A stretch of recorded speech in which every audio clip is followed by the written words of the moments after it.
እኔ ካሁን በኋላ አወራለሁ። ለዛም ነው ማንሳሰው እዚህ ጉዳይ ውስጥ ጃኒ ያለች አዶናይ ራስ ናቲ ሁላችሁም ልታውቁት የሚገባው ነገር ማለት ነው።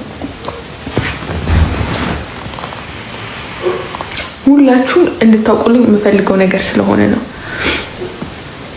ገባችሁ አይደል? እኔ ለዛም ነው እያለቀስኩ ያለሁት። በጣም በጣም በጣም በጣም በጣም በቃ ስሜታዊ የሆንኩኝ ያለሁት ምናምን ለዛ ነው። የእውነቴን ነው።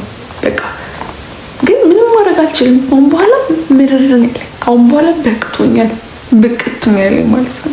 እውነት እኔ ገና በልጅነቴ በጣም ነው እየተፈተንኩ ያለሁት ገና ማለት ነው። ምን አንዳንዴ ማለት ምን አለበት ያንን በቃ እንደ ሌሎቹ ሴቶች ፍቅሬን በውስጤ አርፌ ጸጥ ብዬ ብቀመጥ ወይ ደግሞ ፈልገው እስካሰኘክ ድረስ ልቤ አንተን መጠበቅ እስኪያበቃ ድረስ ኩራ፣ በደንብ ኩራ። ግን አንተ ሞኝ ነህ። አዶናይ ነው ተሽዋል።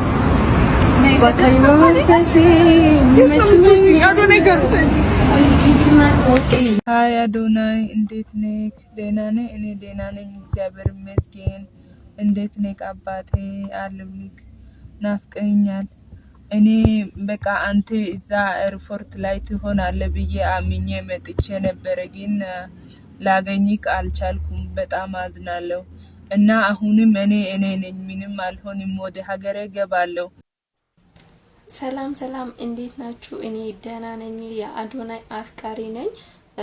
እኔ መቀሌ ነው ያለሁት፣ ግን ለአዲስ አበባ ለመምጣት አስቤያለሁ ለአዶናይ ለማግኘት እና አዶናይ እንዲቀበለኝ ሼር ኮፕሊንግ እያደረጋችሁ ይሄንን ቪዲዮ ወደ አዶናይ አድርሱልኝ። እኔ አሁን እዛ ያላችሁም ለአዶናይ የምታውቁት ሰዎች ትተባበሩልኛላችሁ ብዬ ተስፋ አደርጋለሁ። አሁን ትኬት ቆርጫለሁ፣ በቃ ወስኛለሁ ወደ አዲስ አበባ ለመሄድና እባካችሁ አዶናይም እንደምትቀበለኝ ተስፋ አደርጋለሁ።